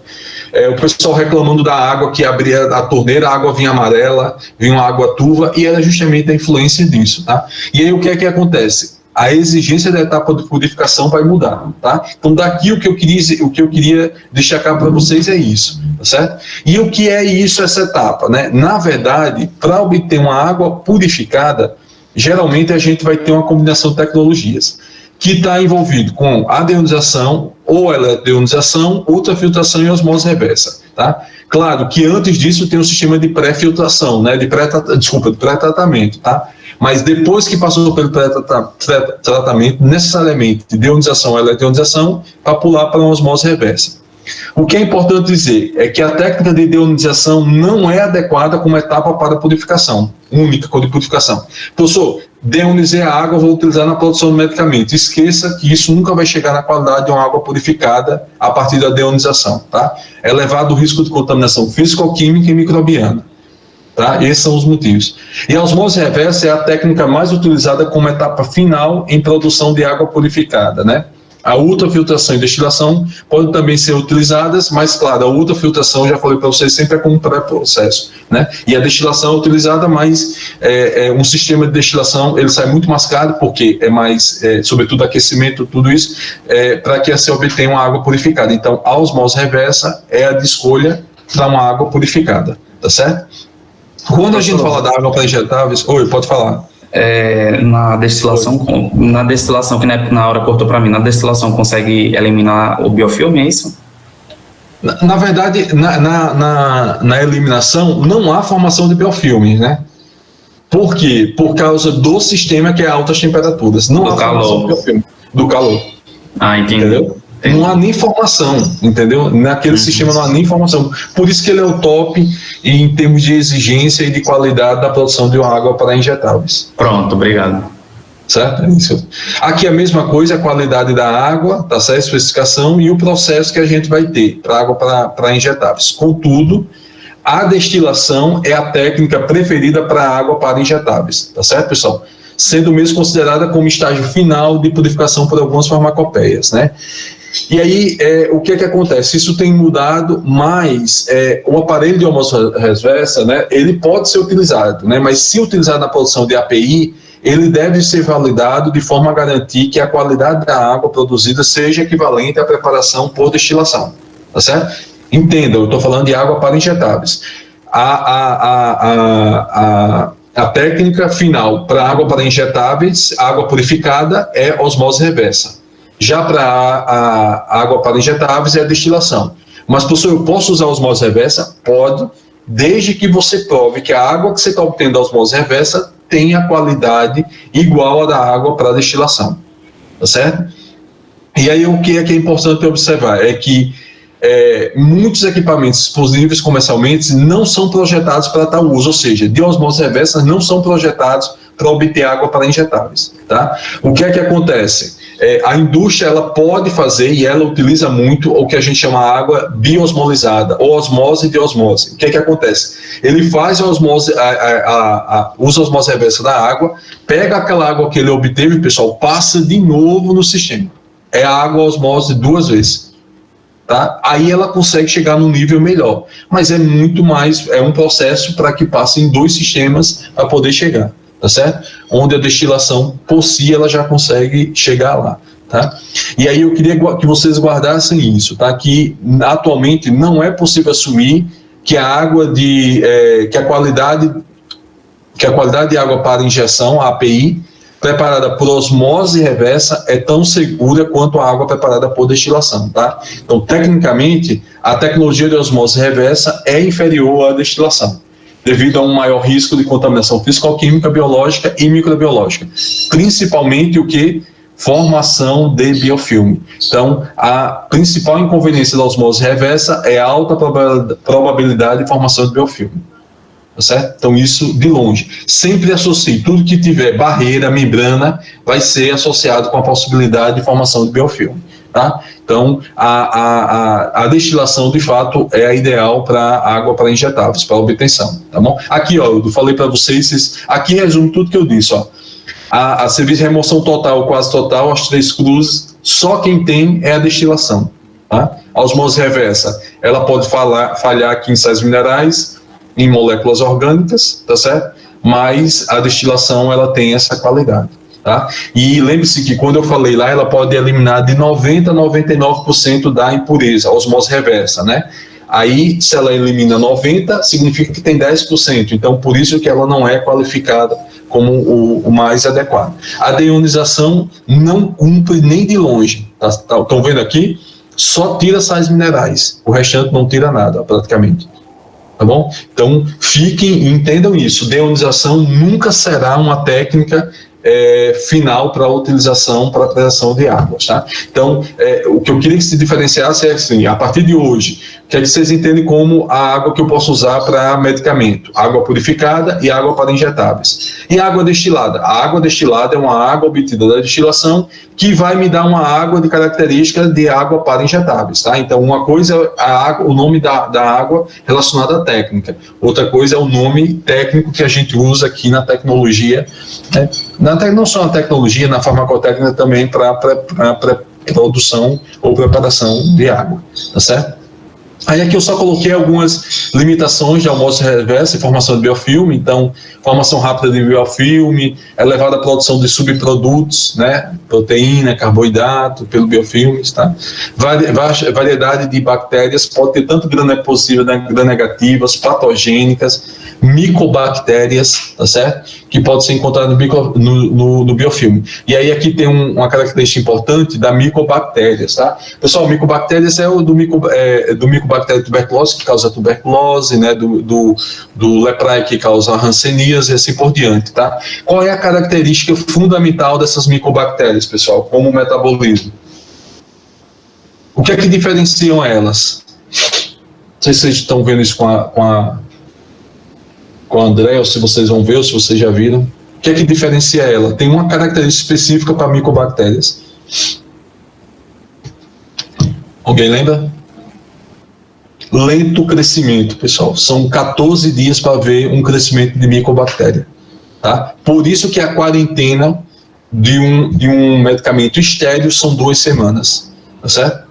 Difícil eliminação, devido à resistência à sanitização, como eu disse a vocês, né, do glicocálise, que é aquela matriz proteica, né, polimérica que eles produzem, formação de biofilme, e muitas membranas não vão não suportam, né, a sanitização em alta temperatura. Então, o que era ideal, usar uma água a 80 graus, se a gente jogar aqui, acabou, tá certo? Aqui a questão só de armazenamento, como eu falei para vocês, tem que ter cuidado com o sistema, a distribuição, tá? Para não ter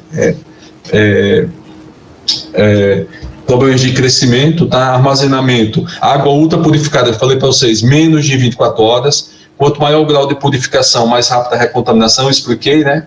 Primeiras porções de água devem ser desprezadas e o reservatório deve ser composto de material inerte e limpo. Aqui o ácido inoxidável 316L e eletropolido, tá? Que é o liso, tá? E o armazenamento Oi. Uma dúvida para a produção da água purificada, pode ser utilizada a destilação? Pode, só que é o seguinte, você vai fazer isso, mas é como se como é que eu posso dizer para vocês? Você vai gastar com água você vai gastar mais para obter uma água que não precisa de tanto, entendeu? Mas assim, a indústria ela nunca vai, ela pode até fazer, mas assim, ela não vai montar um sistema de destilação para produzir água purificada. Entendeu? Só se ela for uma indústria de estéreis. Se for uma indústria de estéreis, sim, aí ela vai. Mas uma indústria de medicamentos não estéreis, que é a grande maioria, ela não vai, porque ele é um sistema muito mais caro e que tem a questão de aquecimento, gasto, entendeu? Do que você fazer isso com a osmose reversa. Tá? A osmose reversa, de fato, é bem mais tranquilo. Tá, para poder fazer, mas pode sim. Você sempre pode ir, você tem um mínimo, se você quiser fazer acima do mínimo, beleza, você só não pode fazer abaixo dele, entendeu? Que aí esse é o grande problema, tá? Geometria professor, que deve ser... Oi. Essa água faz por esse processo de destilação. Antes da destilação faz todos aqueles processos também, né? Antes e depois. Toda a água, toda ela vai ser testada antes e depois. Entendeu? Ele é testado antes e é testado depois. Ela só pode... Faz aquelas etapas de pré-tratamento, ionização, para assim chegar na destilação. Pessoal, isso, não esqueçam. O que eu estou falando aqui, eu só estou falando da etapa final, mas todas elas fazem, exato. Não existe nenhuma água que você consiga pegar ela e jogar direto no sistema de destilação ou de osmose reversa. Nenhuma. Pré-tratamento, e aí fez o pré-tratamento, aí é que você vai fazer o restante. No caso da destilação com alto calor é só para remover carga microbiana, ele não consegue reter também íons não, né? Não. Eliminar íons. O aquecimento? A destilação. A destilação consegue, ela vai só vapor de água, né? Só a água que vai vapor, condensa e volta só água. Ele elimina o eletrólito também, tudo. Entendi. Entendeu? Agora, é claro, desde que não seja volátil, né? Se for algo volátil, realmente você vai ter que ter uma outra técnica aí, você não vai conseguir. Aí aqui, ó, particularmente para injetar, manter água circulante a 80 graus. Pessoal, isso é possível? Mas a indústria faz, se ela fizer, ela vai gastar muito mais, entendeu? Em manter. Então, normalmente o que é que acontece? A produção, eu preciso preparar 5.000 litros de solto fisiológico. Eu me programo para preparar esses 5.000 litros, preparou 5.000 litros de API, de água para injetáveis, destino já para a produção, sem deixar um delay, um atraso de tempo, que aí pode ser a contaminação, tá? Então, existe essa possibilidade. Então, isso é claro, isso vai da indústria com o farmacêutico, o que a gente faz para poder chegar e evitar o nível de contaminação, tá certo? Sanitização pode ser feita também, ó, a 6580, mas aí a osmose reversa não aguenta, e aí alguns aqui, mas não necessariamente na água, mas se for, vai ter que retirar, como eu mostrei anteriormente. Tá? E aqui são um sistema de validação, isso aqui não é importante, mas até aqui a sanitização sim, certo? Bem, pessoal, era isso. Alguém tem alguma dúvida?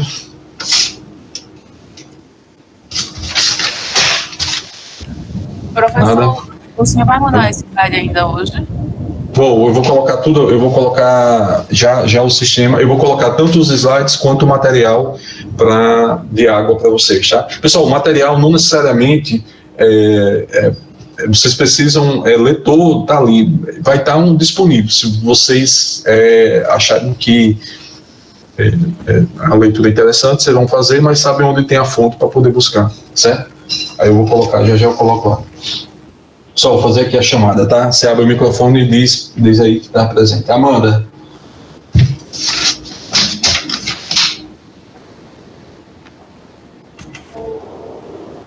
Amanda?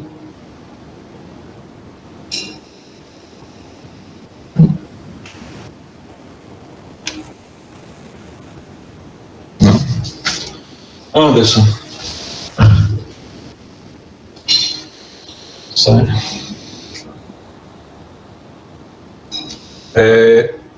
Peraí, pessoal.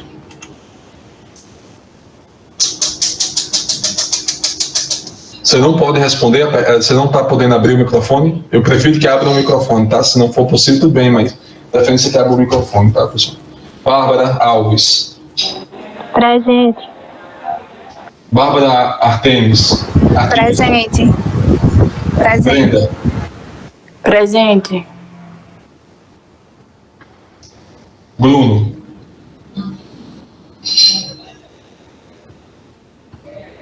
Bruno. Pessoal, eu vou colocar as faltas já por mês, tá certo? A primeira unidade aqui, quando já for terminando, tá? O Bruno não teve nem na aula passada, nem nessa, tá? Bruno Almeida Peixinho, já faltou 2, mais uma eu acho que já fica reprovado, tá? Carlos Daniel. Presente, professor. Cláudia. Presente.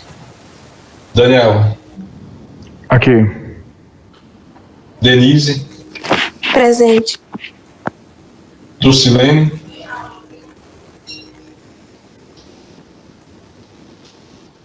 Lucilene. Emily. Presente. Giovana. Presente. João Vitor.